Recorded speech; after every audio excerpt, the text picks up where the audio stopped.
this is the time in the service we take part in the communion, and we give chance to one of them to share what the cross really means to them. And it's a privilege to introduce the person which I met like 5 years ago, and we have been married for 5 years, and she has been my support in all the things which I've gone through. Like when I lost my job, when I was going through illness, she was there with me.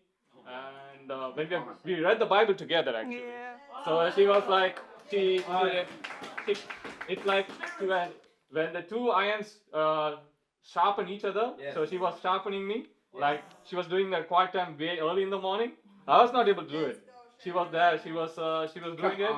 She made me more sharper. So thank you for doing that. And she made me to read from Exodus chapter 3. That is Zweite-Mose. Let's go. Capital 3.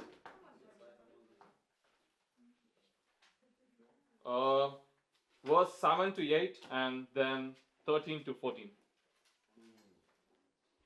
So it says here, the Lord said, I have indeed seen the misery of my people in Egypt, and I have heard them crying out because of their slave drivers, and I am concerned about their sufferings. So I have come down to rescue them from the hand of Egyptians, and to bring them up out of that land into a good and spacious land, a land flowing with milk and honey, the home of Canaanites, Hittites, Amorites, Perizzites, Hivites, and Jebusites. And it continues on the verse 13. Moses said to God, suppose I go to the Israelites and say to them, Lord, our fathers have sent me to you. They ask me, what is his name? Then what shall I tell them? God said to Moses, I am who I am. This is what you are to say to the Israelites. I have sent me to you. I give Sharon to you guys. Come on. Let's go. Come on, Sharon. Come on. Thank you, guys. Thank you so much, Tomiwa, Vian, and Gustav, for giving this privilege to share what cross means to me. And today, cross means God is sufficient to me. Yeah. I don't know, a lot of people might not have known this. A couple of weeks ago, I was spiritually going through a rough time because I was like thinking that I was not enough. I thought I was not enough to be a disciple. I was not enough to be a Bible study person, to be in the Bible study, or I was not enough to be even joyful, you know. And all of these thoughts were like occupying me because you guys have heard like idle mind is Satan's tool house. So he was playing all of these things in my mind. And I was going through like very, very tough time where I was starting to hide myself from Jesus, like how Eve did. So I was like running away from him. I used to pray a lot because I used to keep complaining to God, but I would never like go up and read my Bible to look for the solutions, you know. So I was going through like really, really spiritually. I was broke, and I thought that, oh, my ways are better, so I would try to find my own happiness, but I could not. Without God, I could not do it. And as my disciplers were helping me to get through this process, I was trying to learn about God's love and what God was doing for His people, for me and everyone. So that's how I started to build deeper conviction with God. I started to be in Bible studies as much as possible, so that I go through what the new person is learning. I go through the whole thing by myself to learn and have deeper conviction. As I was doing that, this verse was really stood out for me. I was once reading it, and I was like, the verse says, I am who I am. In English, it simply states just that. But in Hebrew, it says, Ehi Asher Ehi. So I was like, what does that mean? So God is basically trying to say that I'm a protector, I'm a alpha, I'm the omega, I'm this beginning, and I'm the miracle worker. I'm anything that you want to be. I'm a sufficient one. Amen. that you need in this world, right? And as you think about Jesus' life in earth, if you see, Jesus had like really good times with his disciples. He went to weddings, he went to feast, but he also had some tough times. Like he used to sleep in the grass. He used to preach for hours together without food, without water. He used to walk to all the places and everything. But if you see, Jesus was always content. He was always sufficient. Like he was sufficient with God. He never did a miracle for himself. He never did something for himself because he was just content.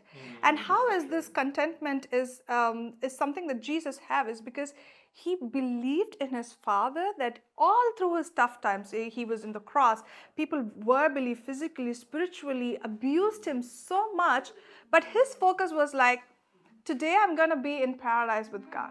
He was sufficient with God. And I was thinking, how is that possible for God, for Jesus, and not for me? What is that I am missing? So that's when I realized I was just not being content with God. I was just looking for the worldly things. Although I was a disciple, I was still looking for my happiness in money, in clothes, in comfort, in all the things that you could name about. I don't know how many people have gone through this. Even your happiness just relies on materialistic stuff.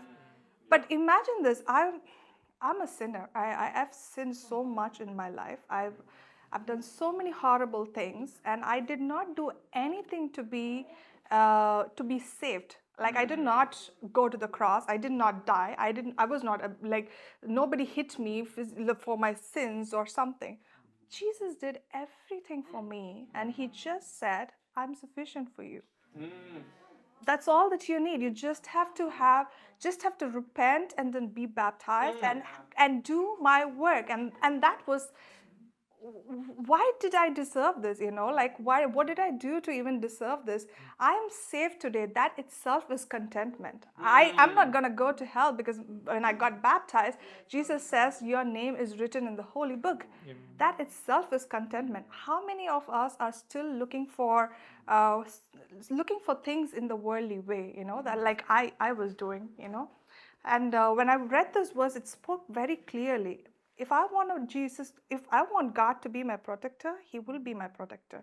If I want God to be my provider, he will be my provider. If I want God to be a miracle worker, a wonder maker, he is going to be that. But if I want him to be my sufficient person, but something that I can hold on to and my happiness, and he's going to be my happiness. He's just going to be that. Today, my sisters, I want to ask you guys, I know especially women can connect with women, and I feel that sometimes we are also like this. At the moment when we got baptized, we are like all happy and everything, but are we content with God? Are we sufficient with God? Or are you guys like me, still being a disciple, but still wanting the worldly things, or worldly pleasures, or like just something that would make you happy, momentarily happy, but not like you have this superlative happiness? Are you guys like that?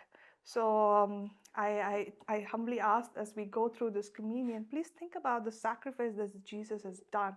And he just says that if you repent and be baptized, I'm going to be with you forever till the eternal times. And that itself is contentment, because he is who he is.